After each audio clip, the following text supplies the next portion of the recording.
তিনি তার জাতির লোকদেরকে দাওয়াত দেওয়ার কারণে তারা তাকে সহ্য করতে পারে নাই।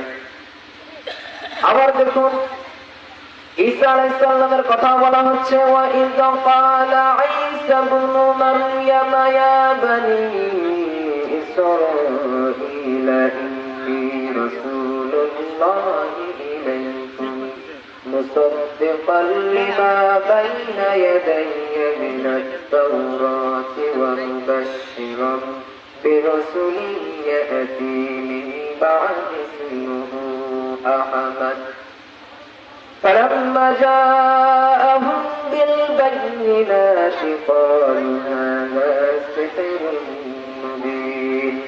আবার বনী ইসরাইলের ঈসা ইবনে মারইয়াম ঈসা আলাইহিস সালাম নবী হয়ে আসলেন এবং যার সুসংবাদ এসেছে তাওরাতে মুহাম্মদ সাল্লাল্লাহু আলাইহি ওয়াসাল্লামের সুসংবাদ দেওয়া হয়েছে, জানার পরে একজন নবী আসবে তার নাম হবে আহমদ।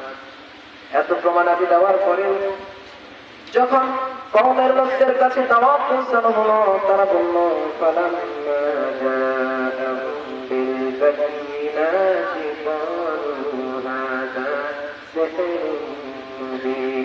তারা বলল তুমি কি এগুলা নিয়ে আসছো, এগুলো জাদু। তারা বাইয়িনাতকে অস্বীকার করলো। বাইয়িনাত মানে হচ্ছে দলিল। নবী রাসূলদেরকে যা দেওয়া হয়েছে, ওহী দেওয়া হয়েছে, আসমানি জ্ঞান দেওয়া হয়েছে, এটা হচ্ছে বাইয়িনাত। তারা বলল না, এটা জাদু। প্রত্যেক জাতি তার নবী রাসূলকে অস্বীকার করেছে। মুসা আলাইহিস সালাম জাতির কাছে আসলেন, তারা মেনে নিল না। ঈসা আলাইহিস সালাম আসলেন,